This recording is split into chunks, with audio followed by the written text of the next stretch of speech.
మంత్రులు జగన్మోహన్ రావు గారు, అలాగే వారితో పాటు దేవరాజ్ గారు సెక్రటరీ, వైస్ ప్రెసిడెంట్ అజిత్ గారు, శ్రీనివాస్ గారు ట్రైరర్, సునీల్ అగర్వాల్ గారు,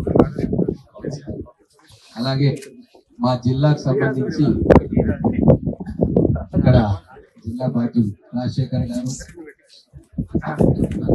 చంద్రశేఖర్ గౌడ్ గారు, పెద్దలు మనోహర్ గారు, పెద్దలు రాజేంద్ర రెడ్డి గారు, కృష్ణమూర్తి గారు, తర్వాత ఉదేశ్ గారు, గోపాలకృష్ణ గారు కోచ్, అబ్దుల్లా బిన్ అహ్మద్ గారు కోచ్, మన్నన్ గారు కోచ్, పాపారాయుడు గారు కౌన్సిలర్, అలాగే ఇక్కడికి వచ్చిన యువ మిత్రులు, క్రికెట్ క్రీడాకారులు, పాత్రికేయ మిత్రులు అందరికీ నమస్కారం.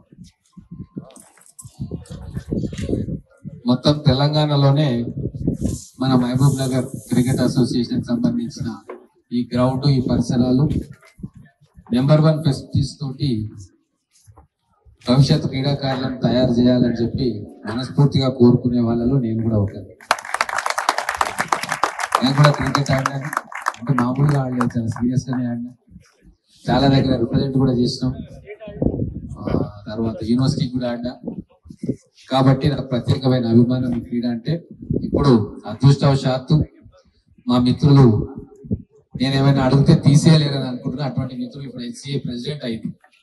కాబట్టి ఖచ్చితంగా మా మహబూబ్ నగర్ ప్రజలందరి తరఫున, క్రికెట్ అభిమానుల తరఫున దీన్ని హైదరాబాద్ తర్వాత నెంబర్ 1 ఫెసిలిటీగా చేయాలని చెప్పి మా ప్రజలందరి తరఫున, మా క్రీడాకారుల తరఫున మిమ్మల్ని కోరుకుంటా ఉన్నా. మాకు ఇంకొక 5 ఎకరాల స్థలం ఇప్పించాలా, తర్వాత ఇండోర్ స్టేడియం లాగా దీన్ని ఏమంటారు స్టాండ్స్ కావాలా, రాష్ట్ర టోర్నమెంట్స్ ఇక్కడ ఏర్పాటు చేసుకునే అవకాశం కావాలి. మేము సంపూర్ణ సహాయ సహకారాలు మేము గాని, మా పట్టణ ప్రముఖులు గాని అన్ని రకాలుగా ఇస్తాం. మీ వంతు కృషి, ఎందుకంటే BCCI నెంబర్ 1 క్యాష్ స్టేట్, అలాగే HCA కూడా సమృద్ధిగా సంపదతో ఉన్నది. కాబట్టి మేము మహబూబ్ నగర్, పాలమూరు కొద్దిగా వెనుకబడ్డం సంపద విషయంలో. కాబట్టి మీరు ఇక్కడ మాకు ఫెసిలిటీస్ ఇస్తే మేము జాతి రత్నాలను రాష్ట్రానికి, దేశానికి అందించే ప్రయత్నంలో మా వాళ్ళందరూ కూడా సిన్సియర్ గా చేస్తాం. మా సురేష్ అన్న లాంటి వాళ్ళని చిన్నప్పటి నుంచి చూస్తూ ఉన్నా, క్రికెట్ కి డెడికేట్ అయిన వాళ్ళు ఆ కాలంలో. తర్వాత ఎంతో మంది ఇక్కడ క్రికెట్ ను అభివృద్ధి చేయడానికి వాళ్ళ ఉద్యోగాలన్నిటి కూడా పక్కన పెట్టి చాలా అహర్నిశలు శ్రమపడ్డ విషయం నాకు తెలుసు. అలాగే స్టేట్ కు, రూరల్ తెలంగాణ నుంచి అత్యధికమైన క్రీడాకారులను ఇచ్చే జిల్లాగా మహబూబ్ నగర్ గతంలో పేరుండేది. మరి ఇప్పటి పరిస్థితి ఏందో నాకు తెలియదు. ఇప్పుడు స్టాండ్ బైలలో ఉండవద్దు, అక్కడ ఆడాలి. కాబట్టి ఖచ్చితంగా ఒక 5-6 మంది ప్లేయర్లను మన జిల్లా నుంచి ఎప్పటికి కూడా ఇవ్వాలి.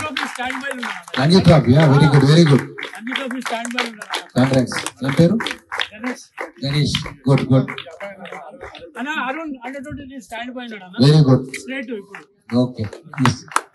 ఖచ్చితంగా ఇంకా కష్టపడి మెయిన్ టీమ్ లోనే మనకు 3-4 ప్లేయర్స్ మన జిల్లా నుంచి రావడానికి నా వంతు సహాయ సహకారాలు, కోచ్ గా మీ సహాయ సహకారం, క్రీడాకారులుగా మీ కష్టం, ఇవన్నీ కూడా ఉండాలని కోరుకుంటూ, వేరే 2-3 కార్యక్రమాలు ఉన్నాయి చూసుకొని హైదరాబాద్ పోవాలి. మళ్ళీ ఒకసారి తిరిగ్గా వచ్చి మన ప్లాన్ ఏంది, భవిష్యత్తు ఇంకో 3 సంవత్సరాలు జగన్మోహన్ రావు గారు ఉంటారు ప్రెసిడెంట్ గా. కాబట్టి వాడుకున్న వాళ్ళకు వాడుకున్నంత, అంతే కదా.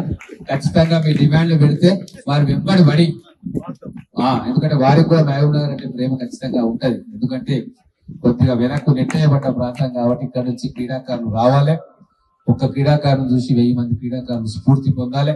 కాబట్టి మీ అందరి సహకారం కావాలని చెప్పి కోరుకుంటూ, నా సంపూర్ణ సహకారాలు అవుట్ ఆఫ్ ద వే కూడా పోయి ఇక్కడ ఒక మల్టీప్లెక్స్ స్పోర్ట్స్ కాంప్లెక్స్ రావడానికి మనం అందరం కలిసి కృషి చేద్దాం.